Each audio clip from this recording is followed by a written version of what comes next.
স্বাগত জানাচ্ছি খাতুনগঞ্জ থেকে বলছি। সাথে আছে আমি শামীম জাহেদি। আমাদের আজকে আলোচনার বিষয় বাজেট 2013-14। এই নিয়ে কথা বলতে আমার সাথে স্টুডিওতে আছেন ইকোনমিক রিসার্চ গ্রুপের পরিচালক ডক্টর একে এনামুল হক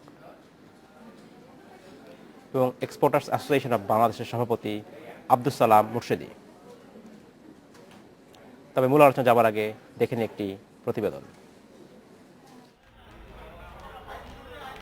মেয়াদের শেষ বাজেট দিতে যাচ্ছেন অর্থমন্ত্রী আবুল মাল আব্দুল মুহিত। বিকেল 4টায় জাতীয় সংসদে পাওয়ার পয়েন্ট প্রেজেন্টেশনের মাধ্যমে 2013-14 অর্থবছরের বাজেট পেশ করবেন তিনি। 2,22,491 কোটি টাকার বাজেটে রাজস্ব লক্ষ্যমাত্রা ধরা হয়েছে 1,67,500 কোটি টাকার। এর মধ্যে এনবিআর নিয়ন্ত্রিত কর 1,36,090 কোটি, এনবিআর বহির্ভূত 5,129 কোটি ও কর বহির্ভূত আয় ধরা হয়েছে 26,240 কোটি টাকা। বিদেশি অনুদান হিসেবে থাকছে 6,670 কোটি টাকা। গত কয়েক বছরের ধারাবাহিকতা থেকে বেরিয়ে এবার ভর্তুকির পরিমাণ কমানো হচ্ছে। ভর্তুকির আকার ধরা হয়েছে 28,669 কোটি টাকা, ঘাটতি ধরা হয়েছে 55,032 কোটি টাকা, যা মোট জিডিপির 4.6%। বাজেটে ঘাটতি অর্থ জোগাড় করতে দেশের ভেতর থেকে সরকার ঋণ নেবে 33,964 কোটি টাকা। এর মধ্যে ব্যাংক ব্যবস্থা থেকে ঋণের লক্ষ্যমাত্রা ধরা হয়েছে 25,993 কোটি টাকা। ব্যাংক বহির্ভূত ঋণ থাকছে মোট 7,971 কোটি টাকা। এর মধ্যে সঞ্চয়পত্র বিক্রি করে 4,971 কোটি ও অন্যান্য উৎস থেকে 3,000 কোটি টাকা ঋণ নেওয়ার লক্ষ্যমাত্রা ঠিক করেছে সরকার। পরিবহন খাতকে অগ্রাধিকার দিয়ে প্রায় 74,000 কোটি টাকার বার্ষিক উন্নয়ন কর্মসূচি এডিপি এরই মধ্যে জাতীয় অর্থনৈতিক পরিষদে পাশ হয়েছে। এডিপিতে পরিবহন খাতে অন্তর্ভুক্ত করা হলেও পদ্মা সেতুতে বিশেষ বরাদ্দ দেওয়া হয়েছে, যার পরিমাণ ধরা হয়েছে 6,852 কোটি টাকা। এবারই প্রথম এডিপিতে স্বায়ত্তশাসিত প্রতিষ্ঠানগুলোর জন্য আলাদা বরাদ্দ রাখা হয়েছে। সরকারি বেসরকারি যৌথ অংশীদারিত্ব খাত ব্যবহার না হওয়ার ধারাবাহিকতা বজায় থাকলেও এবারও তাতে 3,000 কোটি টাকা দেওয়া হয়েছে। পরীক্ষামূলকভাবে এবার একটি জেলা বাজেট দেওয়া হচ্ছে। বাজেটে মহার্ঘ ভাতা দেওয়া হবে না বলে এরই মধ্যে জানিয়ে দিয়েছেন অর্থমন্ত্রী। তবে বাজেটে স্থায়ী পে কমিশনের ঘোষণা দেবেন বলে জানিয়েছেন তিনি। এই বাজেটেও বেশ কয়েকটি খাতে কালো টাকা সাদা করার সুযোগ থাকছে। জিমি আমির, ইন্ডিপেন্ডেন্ট নিউজ, ঢাকা। দেখলাম প্রতিবেদনটি আমরা।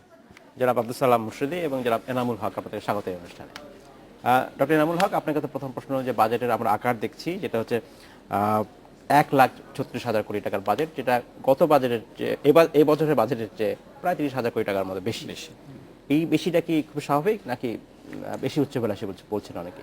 আমি অতটা উচ্চাভিলাষী বলবো না, কারণ আমাদের যে নিড আছে ইকোনমিতে, তাতে সরকারকে আরো খরচ করতে হবে ভবিষ্যতে। কারণ আপনি যদি দেখেন আমাদের বিভিন্ন খাতে, হয়তো এবছরের বাজেট ইলেকশন দেখে আপনি মনে হচ্ছে বেশি, কিন্তু আমাদের ইকোনমিক গ্রোথকে চিন্তা করলে আমরা যেখানে পিছিয়ে আছি সেটা হচ্ছে আমাদের ইনফ্রাস্ট্রাকচারে পিছিয়ে আছি, সেখানে খরচ বাড়াবেই। হ্যাঁ, সেটা বাড়াতে হবে। আমাদের যদি গত কয়েক বছরের ইনভেস্টমেন্ট দেখেন, আমরা ইনভেস্টমেন্টের দিক থেকে অনেক পেছনে। বাজেট গভর্নমেন্টের এক্সপেন্ডিচার কিন্তু বাড়বেই। আমাদের পাবলিক ইনফ্রাস্ট্রাকচার যতক্ষণ ভালো না হচ্ছে, প্রাইভেট সেক্টরের বেনিফিটটা নিতে পারছেন না। যেখানে ঢাকা চট্টগ্রাম, আমি আগেও বলেছি যে হাইওয়েটাতে আসতে এখন 8 ঘন্টা থেকে 12 ঘন্টা সময় লাগে। আমি যদি এখানে ইনভেস্টমেন্ট না আনতে পারি, সেটা সরকারি হোক বেসরকারি হোক, এবং সরকারিও কিছুটা হবে, কারণ ইভেন পিপিপিতেও যদি আসতে হয় সরকারি ইনভেস্টমেন্ট পার্টলি থাকবে। সুতরাং আমার খরচ বাড়বে। আমি বাজেটকে উচ্চাভিলাষী বলবো না, বাজেট বাস্তবায়ন করাটা বরং চিন্তার বিষয়। এবং বাজেটের আরেকটা বিষয় তো আসা উচিত, সেটা হচ্ছে কোন খাতে আমি কোথায় খরচ করছি, মানে রেশিওটা কোথায় কোথায় আমি জোর দেবো, কোথায় কম। ডক্টর হক, ধন্যবাদ। আপনার কাছে ফিরে আসবো। যারা মুর্শিদি, আপনার কাছে প্রশ্ন, বাজেট আসলে বেশি বড় কিনা। আরেকটা জিনিস আমি জানতে চাই যে আসলে প্রাইভেট সেক্টর, যেটা ডক্টর ইনামুল বলছিলেন যে প্রাইভেট সেক্টরের ক্রেডিট গ্রোথটা কমে যাচ্ছে, ইনভেস্টমেন্ট বাড়ছে না। আসলে এই ইনভেস্টমেন্ট বাড়াতে হলে এই বাজেটে আপনারা কি আশা করেন? অ্যাকচুয়ালি বাজেট বাস্তবতা যেটা আশা হচ্ছে সেটাই এসছে আসলে, এমন না যে এটাকে আপনার জোর করে বাড়ানো হয়েছে বা কিছু। আমাদের দেশের গ্রোথ হচ্ছে, জিডিপি গ্রোথ হচ্ছে প্রতি বছর একটা রিজনেবল, ইন্ডাস্ট্রিয়ালাইজেশন হচ্ছে, কর্মসংস্থান বাড়ছে, সেক্ষেত্রে মানুষের পার ক্যাপিটাল ইনকামও বেড়েছে, সেক্ষেত্রে বাজেটটা তো বাড়বেই, একটু বড় হবে। তবে যদি আপনার যেটা বললেন যে সরকারের যে ইনফ্রাস্ট্রাকচার সাপোর্ট, এইটা যদি আপনার ঠিক মতো না আসে, তাইলে কিন্তু আপনার ইনভেস্টার বা আপনার পাবলিক সেক্টর কিন্তু সাকসেসফুল হবে না। যেমন আপনার ইনভেস্টের কথাটা যদি আমরা বলি তাহলে দেখা যাবে যে বাংলাদেশ ব্যাংক নিজেই তারা কিন্তু ঋণ প্রবাহ কমানোর জন্য নীতিমালা দিয়েছে, তাহলে আপনি ঋণ প্রবাহ বাড়াবেন কিভাবে? আচ্ছা। যে কারণে এছাড়াও আর একটা জিনিস হলো এত উচ্চ সুদের হার দিয়ে পৃথিবীর কোনো দেশেই নাই যেখানে আপনি এত ইনফ্রাস্ট্রাকচার করবেন। সেই ক্ষেত্রে আমরা বলবো যে যদি প্রাইভেট সেক্টরকে শক্তিশালী করতে হয় তাহলে ইনফ্রাস্ট্রাকচারের কোনো বিকল্প নাই এবং এই সরকারের উচিত বাজেটে এই বিষয়ে আসলে এর সবচেয়ে বেশি প্রাধান্য দেয়। এবং আমি মনে করি যে বাংলাদেশ প্রেজেন্টলি বাংলাদেশের অর্থনীতি 3টা পিলারের পরে কিন্তু দাঁড়িয়ে, একটা হলো এগ্রিকালচার, ম্যান পাওয়ার, আর আমরা যদি পোশাক শিল্প অর্থাৎ টেক্সটাইল ক্লথিং সেক্টর ধরি, এই 3টার পর দাঁড়িয়ে। অর্থাৎ এই 3টাকে সর্বোচ্চ প্রাধান্য দিতে হবে। অবশ্যই আনুষঙ্গিক অন্য অন্য জিনিস আছে। ধন্যবাদ জনাব মুর্শিদ। আমি আপনার চলে আসছি ডক্টর হক, আপনার কাছে প্রশ্ন। আপনি বলছিলেন যে পিপিপির কথা বলছিলেন, প্রাইভেট পাবলিক পার্টনারশিপের কথা বলছিলেন, যে ইনফ্রাস্ট্রাকচারের কথা বলছি, অবকাঠামোর কথা বলছি, যে এখানে প্রয়োজন প্রচুর ইনভেস্টমেন্টের দরকার। এইখানে যদি আমরা এই পিপিপি কার্যকর করতে চাই, এই বাজেটে কি ধরনের দিক নির্দেশনা থাকা উচিত বলে আপনার মনে হয়? বাজেট দিয়ে এটা করা যাবে না, মানে এটা আমার মনে হয় এটা এবারের বাজেটে যদি আমি আশা করি এটা ভুল হবে। কারণ এটা করা উচিত ছিল আরো আগে। পিপিপিতে যেটা হয়, আমি প্রাইভেট সেক্টরকে বলছি একটা প্রজেক্টে গভর্নমেন্টের সাথে পার্টনারশিপ আসতে, এবং সেটা যদি private investor long term profitability analysis করে না পায়, এবং সেখানে যদি লং টার্ম পলিসি না থাকে, যেমন ধরেন আমাদের পিপিপি কোথায় ছিল, আমাদের পিপিপি একটা গ্রুপ হচ্ছে এই সরকারের সময় যেটা হচ্ছে এনার্জিতে, যেটা শর্ট টার্ম, আর আরেকটা পিপিপি লং টার্ম পিপি আমাদের অয়েল অ্যান্ড গ্যাস সেক্টরে সবসময় ছিল। অয়েল অ্যান্ড গ্যাস সেক্টরে আমার পিপিপি আনতে গিয়ে আমরা একটা সামগ্রিকভাবে পিএসসি কাঠামো তৈরি করেছি। পিএসসি মানে প্রোডাক্ট শেয়ারিং কন্ট্রাক্ট। একটা কন্ট্রাক্ট কাঠামো থাকলে তখন ইনভেস্টর চিন্তা করে যে আমি এই ইনভেস্টমেন্টে যেতে চাই কি চাই না। এখন আমার কোনো কন্ট্রাক্ট কাঠামো নাই, আমরা চাচ্ছি পিপিপিতে কোথায়, আমরা মনে করেন এক্সাম্পল দিচ্ছি রোডসে চাচ্ছি, কিন্তু রোডসে পিপিপি আসার জন্য যে কন্ট্রাকচুয়াল কাঠামো তৈরি করা দরকার সেটা আমরা তৈরি করে নেই। এখনো যদি আমি বলেন যে বিড আসলে পরে আমরা কাঠামো ঠিক করব, তাহলে ভালো বিডার পাবেন না। আপনি আগে বলতে হবে যে দিস ইজ দি স্ট্রাকচার, এই স্ট্রাকচারে আমি বিডিং চাচ্ছি, তখন আপনি পাবেন। ধন্যবাদ জনাব হক। জনাব মুর্শিদি, একজন ব্যবসায়ী হিসেবে, উদ্যোক্তা হিসেবে আপনি কি সমস্যা দেখেন পিপিপি সাকসেস না হওয়ার পেছনে? যে কোনো ব্যবসায়ী তার ইনভেস্টমেন্টটাকে প্রথমেই দেখবে তার সিকিউরিটি, তার সিকিউর কিনা, এইটাই হলো কিন্তু তার প্রথম জিনিস। সরকারের এই কনসেপ্টটাকে আমরা স্বাগতম জানিয়েছি সারা দেশবাসী, কিন্তু বাস্তবায়ন হয় নাই। তার কিছু সুনির্দিষ্ট কারণ আছে যেটা স্যার উল্লেখ করেছেন। আমি শুধু এইটুকু বলবো যে একটা ট্রান্সপারেন্ট যদি নীতিমালা না থাকে, যেখানে পাবলিক সরকারের সাথে ইনভেস্ট করে তার রিটার্নটা সুন্দরভাবে পাবে, এইটা যত সময় দেখা না যাবে আয়নার মতো, সেখানে কিন্তু ইনভেস্টমেন্ট আসবে না। কারণ প্রতি বছর বাজেটে বরাদ্দ রেখে কোনো লাভ নেই। করলাম কারণ আমাদের একটা অভিজ্ঞতা ছোট্ট একটা আপনাকে করি। আমাদের দেশের বর্তমান চিত্র ধরে, আমার বাবা শিক্ষক ছিলেন বা একটা রিটায়ার্ড পারসন, তার একটা জেনুইন ক্লেম যে সে যেটা বেনিফিটটা পায়, সার্ভিস বেনিফিট, সেইটা নিতে গেলেও অনেক লোকের 3টা নতুন জুতা ছিঁড়ে যায়। সরকারের কাছে তার পাওনা জিনিসটাই পেতে তার এত সময় লাগে। আর আপনি একটা ইনভেস্টমেন্ট করবেন ফর ডেভেলপমেন্ট, সেই পলিসিটা যদি সুনির্দিষ্ট এবং ক্লিয়ার এবং ট্রান্সপারেন্ট না হয়, ইউ নেভার এই জায়গাটা। এই জিনিসটা কি আপনারা সরকারি কর্তৃপক্ষকে বোঝাতে আমরা এই জিনিসটা অবশ্যই বোঝাতে চাই, তবে সম্ভব। যেমন বিজিএমএ কিছুটা করেছে, বিকেএমএ করেছে, বিজিএমএ বড় আকারে করেছে। কিভাবে? সরকারের যে টিটিসি গুলো আছে বিভিন্ন ডিস্ট্রিক্টে, ট্রেনিং সেন্টারগুলো মানব সম্পদ উন্নয়নের ক্ষেত্রে, বিজিএমএ অলমোস্ট 15টা না 16টা ব্যবহার করছে, মেশিন কিনে সেখানে ট্রেনিং সেন্টারের ব্যবস্থা করছে। বাট এইটা কিন্তু একটা পিপিপিও বলা যায়। এই যে শুরু হয়েছে, আমি মনে করি এটাকে আরও করা যায়, আরও এই সরকার আরও ইনফ্রাস্ট্রাকচার নিয়ে আমরা ট্রেনিং সেন্টার সহ অন্য অন্য জায়গাও করতে পারি। তবে এইটার সুফল বাস্তবায়ন এবং সকলে যদি আমরা এই কনসেপ্টটাকে করতে হয়, তাইলে the need A frame, transparent frame থাকতে হবে, যেখানে ইনভেস্ট করলে ব্যবসায়ী তার রিটার্নটা পাবে। ডক্টর এনামুল, আপনি ওনার সাথে একমত? আপনি কি স্পেসিফিক বলবেন যে আসলে এই যদি আমরা, উনি যেটা বলছিলেন যে লাভের এবং ক্ষতির ব্যাপারটা ট্রান্সপারেন্টলি করা, মানে এটা কেন সরকার আসলে করলো না বলে মনে হয়? এটা যেটা হয়, মানে আমাদের দেশে প্রবলেমটা কোথায়, আপনি যদি লং টার্ম ইনভেস্টমেন্টে যান, you go beyond one government, আপনি একটা 2-3টা গভর্নমেন্ট। এখন এই জায়গায় যদি মূল রাজনৈতিক দলগুলো একটা কনসেনসাসে না থাকে, এবং আমি যদি সরকার পরিবর্তনের সাথে সাথে কন্ট্রাক্টর পরিবর্তন করি, যেটা আমাদের রেওয়াজ, তখন বড় ধরনের ইনভেস্টমেন্টে আসতে বাধা পাবে।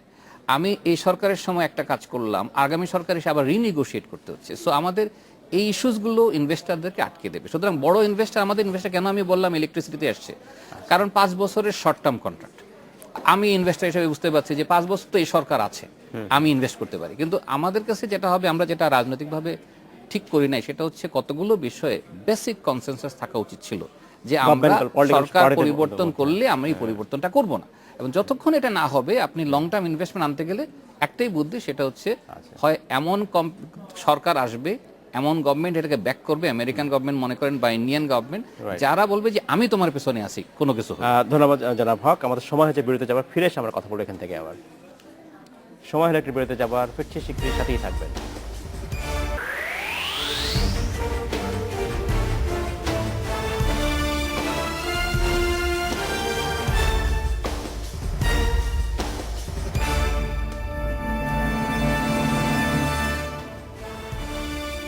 স্বাগত আরেকবার খাতুনগঞ্জ থেকে বলছি। আজ আমরা কথা বলছি আমাদের জাতীয় বাজেট 2013-14 নিয়ে। এই নিয়ে আমার সাথে কথা বলতে স্টুডিওতে আছেন বাংলাদেশ এক্সপোর্টার্স অ্যাসোসিয়েশনের সভাপতি আব্দুল সালাম মুর্শিদি এবং ইকোনমিক রিসার্চ গ্রুপের পরিচালক ডক্টর এ.কে এনামুল হক। জনাব হক এবং জনাব মুর্শিদি, আপনাকে স্বাগত আরেকবার। জনাব মুর্শিদি, আপনাকে তো এবারে প্রশ্ন হচ্ছে যে সামনে যে বাজেট আজকে যেটা হতে যাচ্ছে, অর্থমন্ত্রী ঘোষণা করতে যাচ্ছেন, সেইখানে আপনারা রপ্তানিকারকরা সরকারের কাছ থেকে ঠিক কী ধরনের নীতিগত সহায়তা আশা করেন? অ্যাকচুয়ালি যে বাজেটটা আজকে হতে যাচ্ছে বা হবে, সেটি হলো যে আমাদের গণতান্ত্রিক সরকারের 5ম বছর, শেষ বছর, এটা ইলেকশনের নির্বাচনী বছর। সেই ক্ষেত্রে বাস্তবায়ন কিন্তু খুব যে বেশি হবে সেটা আশা করা যাবে না, বাজেটের সাইজ যতই বড় হোক না কেন। আর অতীতেও কিন্তু আমরা কিন্তু অলওয়েজ ইমপ্লিমেন্টেশনে কিন্তু খুব ভালো অবস্থা অতীতের বছরগুলো। সেই ক্ষেত্রে আমরা বলবো যে পোশাক শিল্প অর্থাৎ টেক্সটাইল এবং clothing sector is a big sector. এবং এই সেক্টরে যদি আমি শুধু ধরি যে পোশাক শিল্পে ডাইরেক্ট 4 মিলিয়ন পোশাক কর্মজীবী মানুষ আছে, এবং টেক্সটাইল এবং ক্লথিং সেক্টর মিলে যদি ধরি সব মিলিয়ে, তাহলে দেখা যাবে প্রায় 1 কোটির উপরে কর্মজীবী মানুষ আছে, এবং প্রত্যক্ষ পরোক্ষভাবে প্রায় 5 কোটি মানুষ এটার সাথে জড়িত। শুধু যে 80% ফরেন কারেন্সি আসছে, নট দ্যাট, এখানে কিন্তু 80%-এর উপরে মহিলা শ্রমিক কাজ করছে, অর্থাৎ নারীর ক্ষমতায়নের ব্যাপারটাও কিন্তু এখানে আছে, অর্থাৎ দেশের অর্থনীতির কিন্তু এটি একটা মেরুদণ্ড। সেই ক্ষেত্রে নির্বাচনী বছর, সেই ক্ষেত্রে অনেক কিছুই আসবে, হতে পারে, তবে আমি বলবো এক্সিস্টিং ইন্ডাস্ট্রিগুলোকে সাপোর্ট দেওয়া, পলিসি সাপোর্ট, যে ক্ষেত্রে ইন্ডাস্ট্রিগুলো অন্তত তারা সাস্টেন করতে পারে ইন্টারন্যাশনাল মার্কেটে, তাদের সক্ষমতা বৃদ্ধির জন্য আমি গভর্নমেন্টের কাছে পলিসি সাপোর্ট চাবো স্পেসিফিক। আমরা চাইবো যে করের বোঝা না বাড়িয়ে, অর্থাৎ যে আমাদের উৎস করটা দেওয়া হয় অন অ্যান এফওবি 80%, 0.80, সেটাকে কমানো। এছাড়া আমাদের ধরেন যে নতুন বাজার প্রণোদনা, আমাদের কিন্তু যে এক্সিস্টিং ট্রেডিশনাল বাজারগুলো আছে, সেখানে কিন্তু দেখেন আজকে জিএসপি নিয়ে সমস্যা, জিএসপি নিয়ে সত্য কানাডায় রিভিউ হচ্ছে। সেই ক্ষেত্রে আমি নতুন বাজারের কথা বলবো। আমি যখন সভাপতির দায়িত্ব ছিলাম তখন মাত্র 400 মিলিয়ন মতো এক্সপোর্ট ছিল নতুন বাজারে, এখন অলমোস্ট ক্লোজ টু $3 বিলিয়ন। আমরা 3 বছরের জন্য নতুন বাজার প্রণোদনাটা চাবো। আমাদের ইন্টারন্যাশনাল মার্কেট কিন্তু ভালো না, দর পতন হচ্ছে, এটা কিন্তু 4% কিন্তু দর পতন হচ্ছে। কিন্তু আমাদের দেশে কি হচ্ছে, ইউটিলিটি কস্ট বেড়েছে অলমোস্ট 40%, আদার কস্ট, ব্যাংকের ইন্টারেস্ট রেট 18%।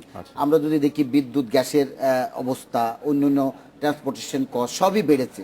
শুধু তাই না, আমাদের কিন্তু যে ডলার ডিভ্যালুয়েশন যেটা হয়েছে, আমরা যেখানে 84 টাকা থেকে 77, অর্থাৎ আমি এখান থেকেও কিন্তু রপ্তানিকারক কম পাচ্ছে। সেই কারণে আমাদের সক্ষমতা বৃদ্ধির কারণে আমরা বলবো একটা স্পেশাল ডলার রেট দেওয়া রপ্তানিমুখী শিল্পের জন্য। আরও 2-3টি জিনিসের কথা আমি বলতে চাই, যে ইনসেন্টিভ বা ভর্তুকিটা আপনি দেন, এইটা অবশ্যই ট্যাক্স ফ্রি হওয়া উচিত। আপনি একটা জিনিস দিলেন তার সক্ষমতা বৃদ্ধির জন্য, ওখান থেকে আবার ট্যাক্সটা কাটেন। সেই কারণে দরকার হলে আপনি 5% না দিয়ে কম দেন। আমি আরো 2-3টি জিনিস বলতে চাই, সেটি হলো যে শুধু শ্রম বান্ধব বা ইন্ডাস্ট্রিকে সেফটি বান্ধব করলে হবে না, আপনাকে পরিবেশ বান্ধব করতে হবে। যে জন্য যে কনসেপ্টেড জোন আছে ইন্ডাস্ট্রিগুলো, সেখানে সেন্ট্রালি টিপি করে সকলকে দেওয়া। শুধু তাই না, আজকে ইন্ডাস্ট্রি ভালো থাকবে যদি শ্রমিক ভালো থাকে। এখানে যেন মুর্শিদি, মানে সরকার সেন্ট্রাল ইটিপি করবেন, সহায়তা করবেন, কিন্তু এখানে আপনাদের প্রাইভেট সেক্টরের অবদানটা থাকা উচিত। অবশ্যই আমরা করতে চাই সরকারের সাথে, কিন্তু কথা হলো সরকার করে দেবে এটা হতে পারে না। আমি তা বলি না, আজকে যে জোনগুলো গড়ে উঠেছে, আজকে ফর লাস্ট 30 ইয়ার্স গার্মেন্টস কিন্তু একটা পল্লী বা ইকোনমিক জোন পায় নাই। আমরা কিন্তু উদ্যোক্তারা কিন্তু তাদের স্ব উদ্যোগে ইন্ডাস্ট্রিগুলো গড়েছে। এখন সরকারকে কি করতে হবে, ইনফ্রাস্ট্রাকচার দিতে হবে, আপনার ফায়ার সার্ভিস দিতে হবে, হসপিটাল করতে হবে, স্কুল করতে হবে, সিনেমা হল করতে হবে। সেটা কিন্তু আমরা পারবো না, সেটা গভর্নমেন্টকেই করতে হবে এবং সেন্ট্রালিটিও করতে হবে। জনাব ধন্যবাদ। জনাব মুর্শিদি, আপনার কাছে ফিরে আসবো। জনাব হক, জনাব মুর্শিদি বলছিলেন যে এক্সপোর্টারদের ইনসেন্টিভের জন্য স্পেশাল রেটে ডলারের দামের কথা বলছিলেন। এই যে এই কারেন্সির স্পেশাল রেট কি আসলে এটা কতখানি বাস্তবসম্মত বলে আপনার মনে হয়? এটা ডিফিকাল্ট বলা, আমার কাছে মনে হচ্ছে যে আমরা স্পেশাল গ্রুপ করলে অনেককেই দিতে হবে, সুতরাং আমি এটা ঠিক একটা গ্রুপের জন্য দেওয়ার পক্ষে না, কারণ আমার ইম্পোর্ট আছে, ইম্পোর্ট সেক্টর স্পেশাল রেট চাইবে। সুতরাং এটাকে যতটুকু সম্ভব অর্গানাইজড স্ট্রাকচারে যাওয়া, প্রেডিক্টেবল করা, আমার মতে প্রেডিক্টেবল করা মানে আমি যেন বুঝতে পারি 3 মাস পরে রেটটা কত হবে, যে কারণে কারণ এখানে একটা রিস্ক ফ্যাক্টর থাকে বিজনেসের, সেটা প্রেডিক্টেবল করা মোর ইম্পর্টেন্ট আমার কাছে মনে হয়। না হলে স্পেশাল রেট দিলে হ্যাঁ আমি সেটাকে মনে করি ইম্পর্টেন্ট। আরেকটা ইম্পর্টেন্ট হচ্ছে যে আপনি যদি দেখেন, উনি যেটা বললেন যে আমাদের গার্মেন্টস সেক্টর প্রায় 5 কোটি লোকের কর্মসংস্থান দেয়, আমার দেশে যে পরিমাণ কর্মসংস্থান তৈরি করা উচিত সেটা তৈরি করার একটা মাধ্যম হচ্ছে এক্সপোর্ট বাড়ানো। এবং সেই ক্ষেত্রে আমি মনে করি এক্সপোর্ট বাড়ানোটা শুধু যে গার্মেন্টস সেক্টরে না, নতুন সেক্টর তৈরি করা। আমাদের এই গার্মেন্টস সেক্টর তৈরি হচ্ছে যেমন ধরেন বন্ডেড ওয়্যার হাউসের মাধ্যমে, আমরা এরকম ফ্যাসিলিটিস অন্যান্য সব সেক্টরে আমরা এটি আশা করি যে আসলে জব ক্রিয়েশন হবে এবং অর্থনীতি একটা বড় অবদান রাখবে। যারা হক আপনাকে ধন্যবাদ, যারা মুর্শিদ আপনাকে ধন্যবাদ। আমাদের সময় স্বল্প জানা শেষ করতে চাই এখানে। আমি একটা সেকেন্ড বলতে চাই, যা শ্রমিক দুজনে একটা সেকেন্ড প্লিজ। আমাদের যেমন মনে হয় এত বড় আমাদের যারা বড় শ্রমজীবী মানুষের কাজ করছে, আধা সরকারি এবং বেসরকারি এর কিন্তু পূর্ণ রেশন পায়। আমরা চাবো আমাদের শ্রমিকরা যেন রেশনটা পায়, শুধু তাই না, ডরমেটরির জন্য 1% ইন্টারেস্ট যেন ডরমেটরি করতে পারে সেটাও দেওয়া হয়। এবং টিটিসি গুলো আমাদের যে মানব সম্পদ উন্নয়নের জন্য দেশের টিটিসি গুলো পিপিপির মাধ্যমে যাতে আমরা মানব সম্পদ। ধন্যবাদ জানাব মুর্শিদ, আমরা আশা করব সরকার আপনাদের আবেদন সাড়া দেবেন। শেষ করতে হচ্ছে আজকের মতো খাতুনগঞ্জ থেকে মতো ছিল, আমাদের সাথেই থাকবেন, দেখা হবে আবার।